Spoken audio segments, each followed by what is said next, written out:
ඉතින් මං අද ඔයාලට ගෙනාවේ කොහොමද ඔයාලගේ delete වුණ files, documents, video වගේ දේවල් කොහොමද ආපහු ඔයාගේ phone එකට ගෙන්න ගන්න කියලා. ඉතින් ඔයාම subscribe කරන්න. ඔයාම subscribe කරලා නම් තියෙන්නේ එහා පැත්තේ notification bell icon එක අනිවාර්යයෙන් click කරන්න. එහෙනම් අපි වැඩි කතා නැතුව අපි යන් වීඩියෝ එකට. So welcome to Hansaka Prasad YouTube channel. ඉතින් මුලින්ම ඔයාලා Play Store එකේ undelete කියලා ඔයාලා search කරගන්න ඕනේ. ඉතින් මම search කරලා තියෙන්නේ. ඊට පස්සේ ඔයාලා ඒක install කරගන්න ඕනේ. මම ඒක install කරලා තියෙන. ඉතින් මම ඒක open කරගන්නවා. ඊට ඔයාලා මේක next දෙන්න.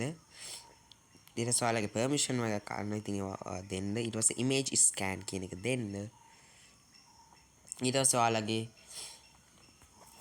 delete වුණ files ඔයාලට පෙන්නනවා. ඉතින් මගේ මේ delete වුණ files තියෙන්නේ. ඉතින් ඔයාලටත් පුළුවන් ඉතින් පේනවා මගේ files තව scan කරන ගමන් තියෙන්නේ. ඉතින් ඔයාලට පුළුවන් මෙහෙම මේක උඩ එකපාරක් ක්ලික් කරලා මේ save button එක දීලා save file දෙන්න. ඉතින් මම save කරන්න යන්නේ නැහැ. ඉතින් ඔයාලටත් පුළුවන් ඔයාගේ videos document delete වුණා නම් මේ ක්‍රම අනුගමනය කරලා බලන්න.